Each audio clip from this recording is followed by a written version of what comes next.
Yeah, it is a bit of a contrast if you like to compare these two interventions of the former one and what I'm going to present. But I guess in the essence you will find some similarities, not only stemming from the fact that we are both politicians here in Germany, that we are coming from Germany, but in a sense that we need two different big streamings in all democracies, from the center left and from the center right.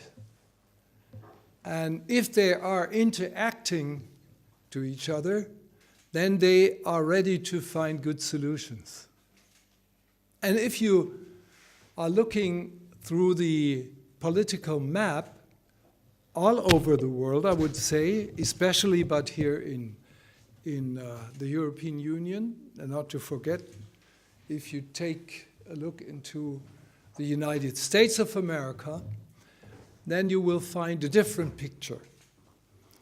The next days, there will be an election in the Netherlands.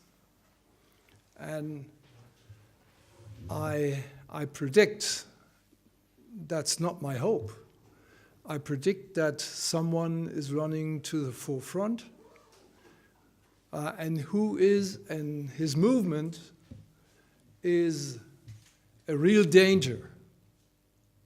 A danger for having innovative solutions and having a full-fledged democracy. And this danger is astonishingly to be seen here in Europe, in the European Union. Not in, I don't know where, in Latin America, but here, in the heart of where European values had been and found a cradle place, from Greece to Rome, and then to the revolutions of the 19th, 18th century. But now you face a real problem, and this is that some Europeans are looking into the past more than into the future. And they are thinking in terms of that the past is better than the future could be. And the present is bad, and the future and the past is bright, unbelievable.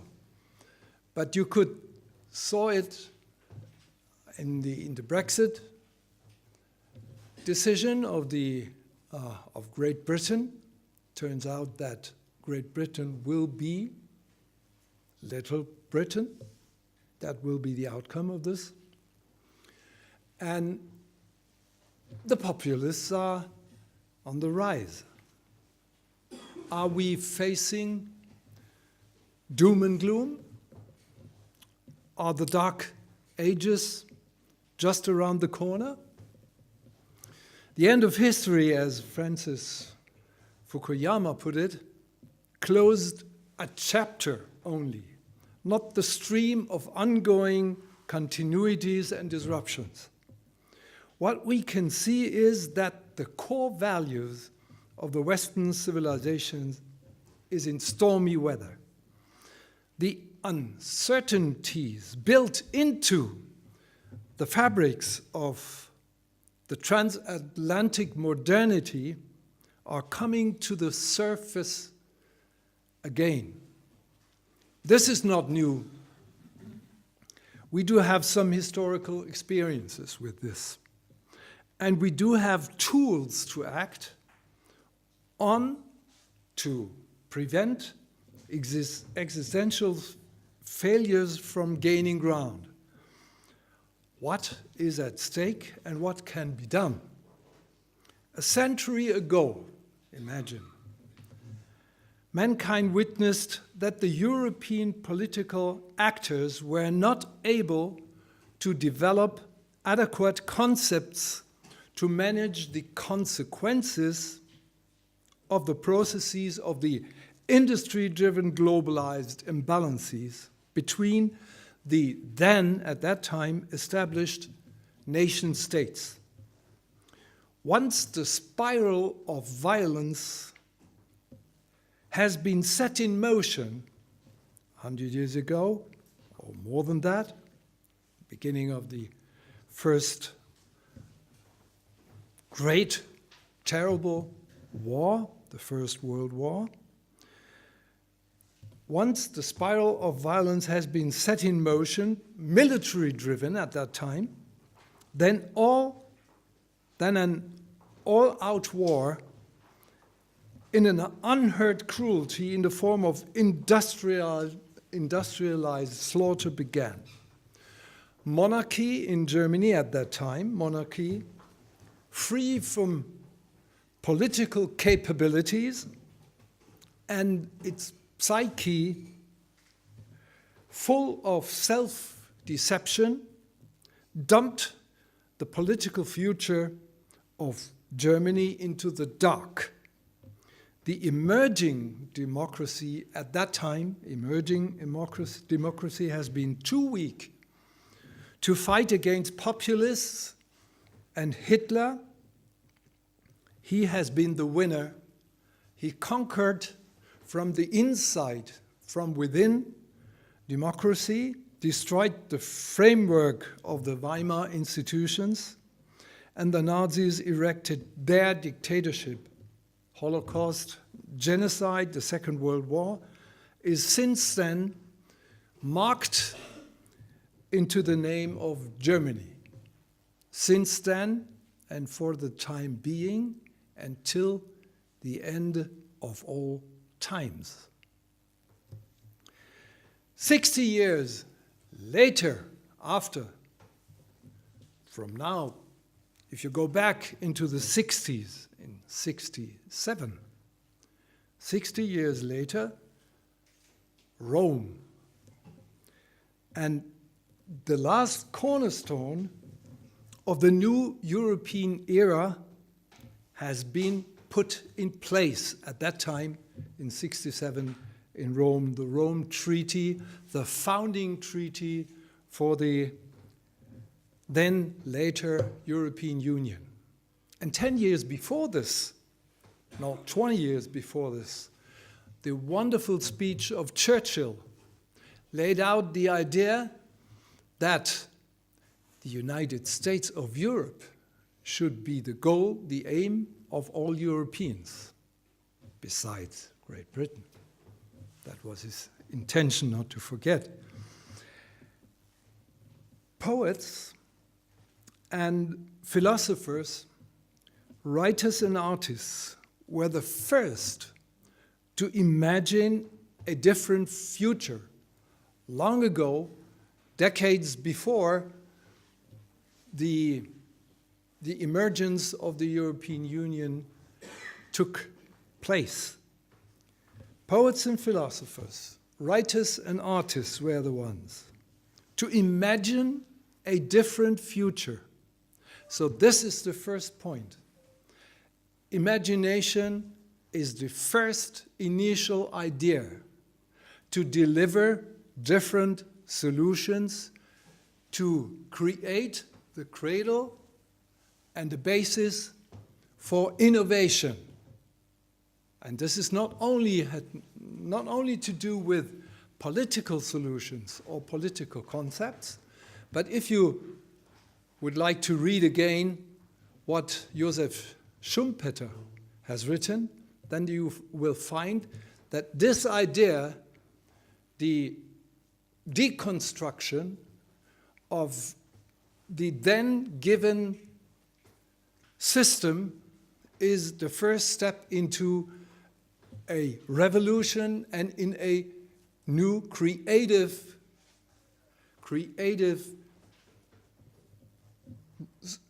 resolution of problems in the economy and in the political field, this is the same picture, the same model to bring together inspirational ideas, imagination, innovation, and then implementation. This is a continuity in thinking and in acting. But the dream, this is the starting point. The dream has been still alive, and any new era is trying to reach that point, to analyze realities, and then giving different answers to these realities. And sometimes a dream is necessary, dreaming to create a different reality. That's number one. Most of the time, dreamers are called utopians. But if you are looking in today's realities, then you will find, besides utopia, dystopia. And you will find not only populist streamings in politics, but if you will look deeper into what new technologies are bearing inside, the good and the bad, the possibilities and the evil, both are inherited in the same idea and in the end in practice. But the dream has been still alive through all this and against all this.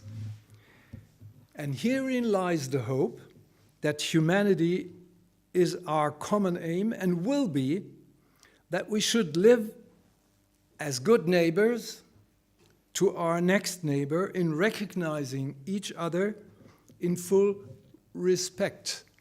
Recognize each other, that's quite the opposite of what populists are doing. And why is this, that this is necessary, to live as a good neighbor to the next neighbor? Because all of us are human beings sharing the same rights and freedoms since the Great Charter and the revolutions of the late 18th century. In this pragmatic idea, one will find the sources of how to draft visions of a better future. As one philosopher has made it clear, Hannah Arendt put it, the right to have rights, that is the beginning of the modern age. The right to have rights. Any new epoch starts with a new view on the future. The defining moment of the secular turn when the Enlightenment began in landscapes Scotland, of Scottish origins, three fundamental changes encouraged the processes of emancipation. First, he or she, the individual, created its self-consciousness as a sign of his or her and her self-determination as a sovereign personality. Secondly, he or she took the right to cooperate with other individuals to create anticipatory forms of civic societies, at first to protect common interests. And thirdly, new views of how to see arts, poems, literature, alternatively, opened mindsets of how to construct segments of a different sensual understanding of material realities. These three processes influenced and strengthened each other, vice versa. One of the results produced of that three processes has been the first stage of the age of industrialization. So there is linked to each other the inspirational process of thinking on how to construct a new future and on thinking of how to use materialized basics in order to implement them into a new manufacturing process. And this has been the starting point of industrialization. And this has been a huge step forward in the fight, also in the fight against poverty. But right from the start, two companions had to be heard, sometimes silent, sometimes ringing. And these two companions are discontent and alienation. These are built into this uproar and breakup of a new era. They are built in the modernity of our times. The late Zygmunt Bauman wrote about these phenomena at length, and I recommend that you should read Zygmunt Bauman's works. They are indispensable, these two things, alienation and discontent. One can only work on them, I believe, with a good possibility to heal the wounds created by discontent and alienation. And what is necessary to heal these wounds? That is, to create attitudes of how to develop at first spheres of justice. And if you could, I recommend again 3 other authors, John Rawls, Michael Walzer, and Amartya Sen. And here's very interesting. Amartya Sen is not only someone who is thinking about justice in philosophical terms, but he's a Nobel Prize winner in economy. And if you go down and looking into the biographies of all these people, take the case of Amartya Sen. He's coming from India, and he's living in where? Great Britain. And found his home in Great Britain, although he has links, families, structures, thinking sometimes, and philosophical attitudes, so to say, are linked to India. Then this is modernization. This is what we are seeing coming to the forefront. Take another case, go to Silicon Valley. Why is Silicon Valley shows that kind of productivity? Why? Not only because there are good people living there, but they are coming from different cultures. Take the case of the writer Richard Florida, who wrote different good articles. One book is called The Rise of the Creative Class. And if you go down to the social data he's producing, then you will find out why in Silicon Valley or in other regions of the United States of America, especially on coastlines, why these are globally, the most productive areas, because people are living there coming from different cultures, learning from each other, competing to each other, and having in mind that they are ready to improve where they come from, their own living standards. So, therefore, it is necessary to create new forms of cooperative concepts of how to interact better between state actors on one hand, and I recommend that state actors are crucial, and I'm opposing what the lecturer has been presenting. It is necessary to have a state there to create the framework of what is going on in the field of economy. If you don't have a strict, just framework, so where should the different capitalists go? Only into egoistic directions? Only into egomanic? What is this then? What kind of society will then coming to the forefront? We have seen it in 2008, what this is the outcome.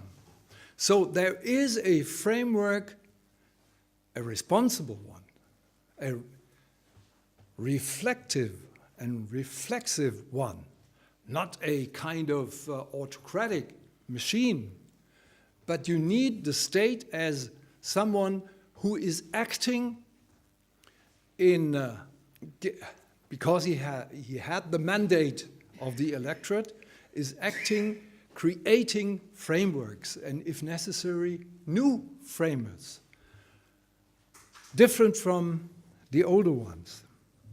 So, new forms of cooperative concepts of how to interact better between state actors, civil actors from civil society, and the locals. That means entrepreneurs and unions are necessary to be established. And in what way these efforts will be incorporated into local and regional, national and global contact is and will be a tremendous challenge. No doubt about that. But it is, again, necessary to develop these new contexts and to develop regularly systems of how to interact, to create interactions between these three levels: state actor, civil society actor, and locals concerned, entrepreneurs and working class unions. If this could be produced in new frames, then these efforts will show that solutions can be better, not only try to be worked on, but could be solved if possible. But this is one of the ways, the only ways, I guess, to respond to emerging forms of globalization driven by new forms of the latest dynamics of financial capitalism. If we are not finding these new solutions, then I would predict that the next breakdown of the financial system is coming sooner or later. And the consequences out of this we have seen in the aftermath of 2008, and that has been, for people in Greece, really bad. for people in Germany, not that bad, but for growing sectors of societies, tremendously bad. The only ones who were the winner from these, at first, the construction of that kind of irresponsible financial markets has been 1% of the whole population. And the winner of the breakdown of that system has been the 1% of the whole population. And all the others were the losers, more or less. So that means on a global scale, it is necessary to invent new forms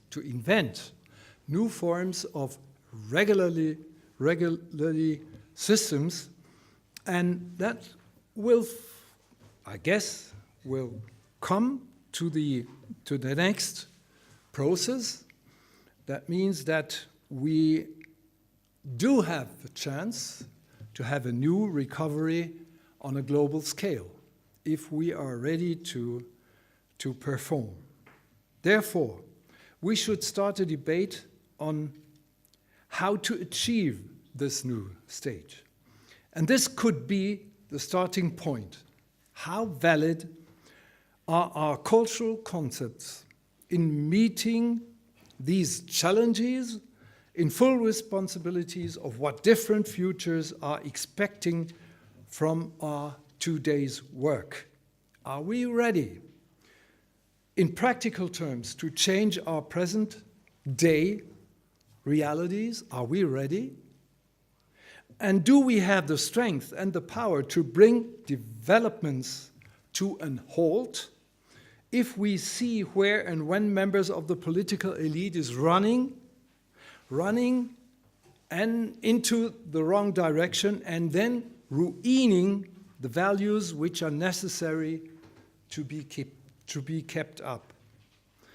The second age in which we are now living of globalization, of modern globalization, must not lead into the same disaster as the first, that has been the First World War and then the Second World War. This new form of globalization must not lead into the same disaster. But the furies of xenophobia, of nationalism, of racism, of homophobia, of genocidal violence are coming back. They are entering the stage. And populism, in different forms, is an harbinger. Populism lays fertile grounds for horrible plans, fascism and dictatorship. Autocracy may well be the stopover. And autocrats you will find in Turkey, in Russia, and in other places. The stopover to what then? It could be a darker picture to be seen in the future. In the end, if this goes on and will not be stopped, democracy could fail, and with this, freedom, justice, and solidarity, our arrangements of the Western civilization could be threatened if we stay silently looking only. It is high time to wake up. Next week's election in the Netherlands will lead to ringing the bell, and we should do it together. This bell will be the bell of freedom, of justice, and of solidarity over our lands in Europe. Coming back to Hannah Arendt, she is going to show what should be done. In her concept of constitutio libertatis, Hannah Arendt constituted liberty as an reciprocal attitude and activity of citizens, creating this foundation basis of modern times as a common good. In this act of belonging, citizens belonging to each other, in this act of different and sometimes devised individuals, she constructed the spaces of policies. With this, she opened spheres of understanding on cultural grounds, although differentiations of cultural differences may stay persistent and will stay persistent. E pluribus unum in the United States, unity in diversity. This is the eternal guideline of how we should act in common beyond all boundaries. If culture means in the narrow sense that Herder has conceptualized as a restricted, localized globe, we are damned to repeat failures of the past again. And if you are thinking that identity is the key word, and some politicians are trying to create new concepts of identity, then you should remember that identity, from psychologists, this is, you can draw it from them, can only be thought as an experience in mirroring the self in the eyes of the other. Martin Buber has written about it, Emmanuel Levinas and Amartya Sen in his latest book too. So that means the only way to build bridges between different understandings is to explain the differences and to understand them in a way that the other difference produced by a different individual has the same right than you have. The same right to be expressed, to be acted on, and this groundbreaking idea is the idea of enlightenment. And with this, I would draw your attention to the end of what I'm talking about. Was ist Aufklärung? Immanuel Kant. What is the underlying leitmotif of what he has written about? That has been the question raised and answered by him. Since then, the Enlightenment is the exit, the way out of the self-owned immaturity. In German words, Aufklärung ist der Ausgang aus der selbstverschuldeten Unmündigkeit, self-owned immaturity. Time and again, we should come back to this indispensable knowledge as individuals, as communities, as societies, living in an era of global responsibility. In doing this, developing our potentials to imagine alternative futures, we go forward. The realities we are living in, for instance, in growing gaps of inequality, socially and culturally, on any stage, from the local to the global scale, we are witnessing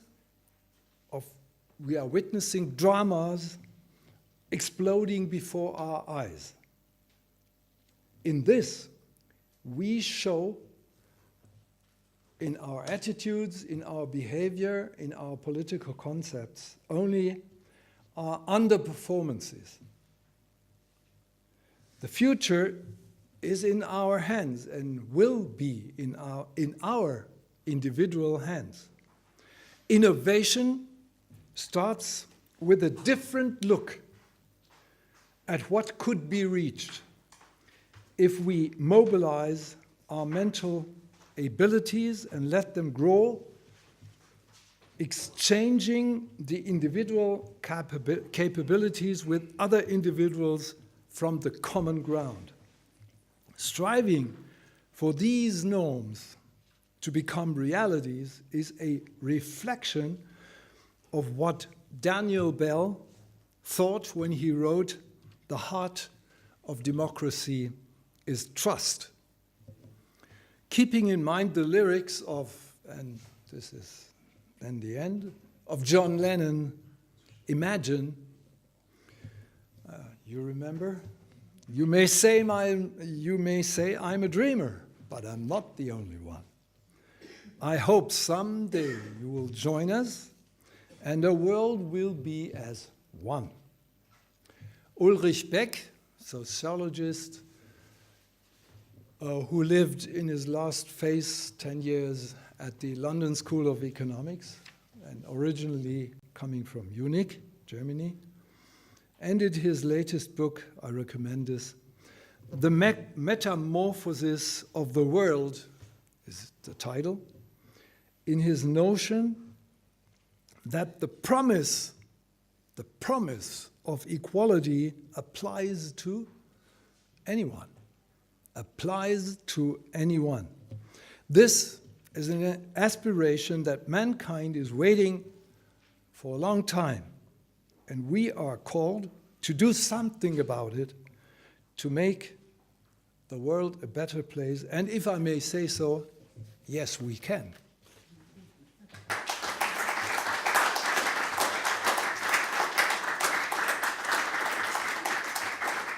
Thank you very much, sir, for your excellent presentation. If you allow us, I would like to invite our audience for questions and comments. Thank you very much.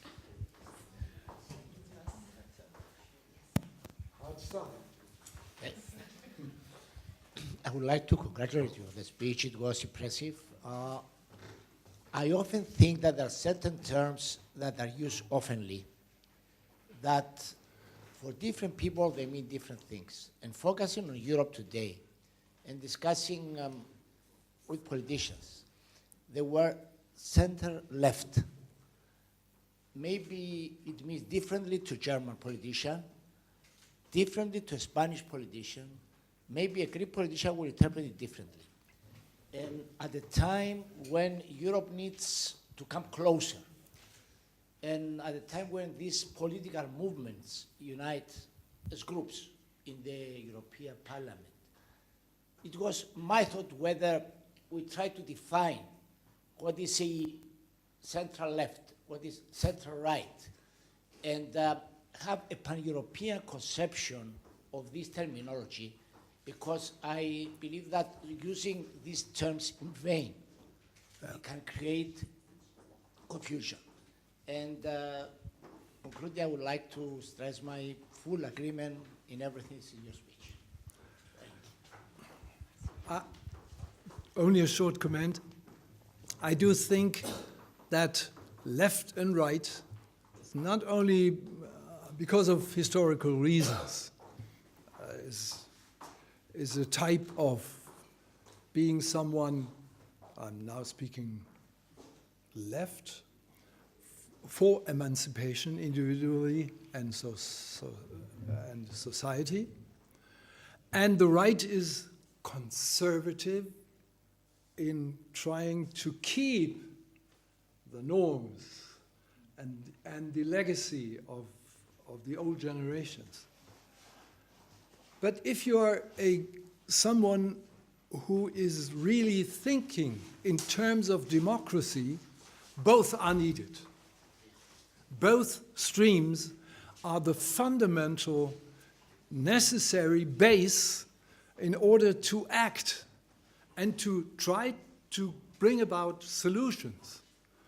And the only thing is, in my understanding, being a member having been a member of Parliament 33 years, that the best would be that both are ready to present their inspirational ideas, fight on arguments, exchange of views and then decide. Yes, that is an ideal construction of democracy. In day-by-day politics, it unfortunately is not doing that way.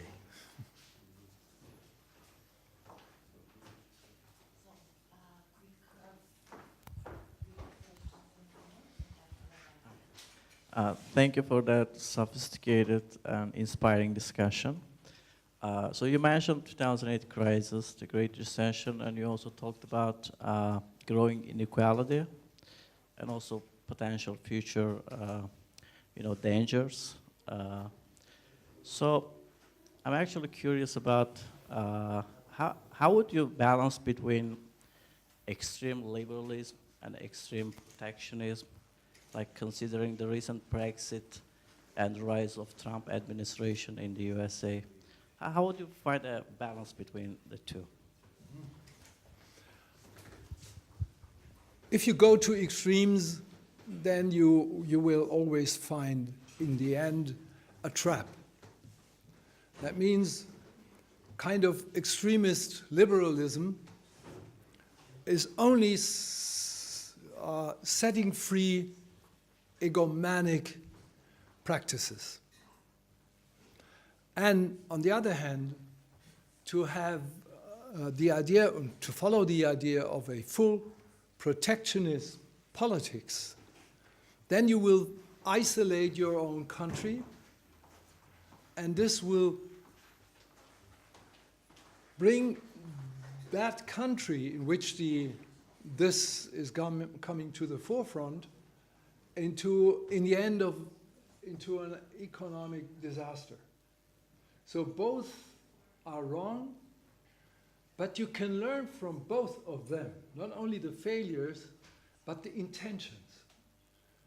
Yes, I would agree that a state actor should think in terms of how can I protect my people? No doubt about that. It's necessary. Or, on the other hand, a state actor must think in terms of how to create new liberal forms of politics, of realities. No doubt about that. But if you are thinking in terms of radicalizing these two ideas, then you will come into a scenario that the whole project is going to implode.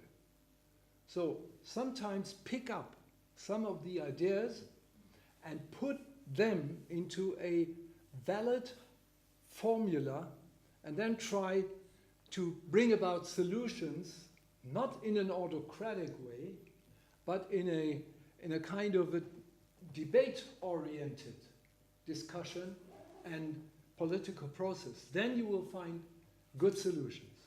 But if you go down, I guess this is one of the ideas behind your question, if you go down and looking what is going on in the States, what is this, what we are seeing?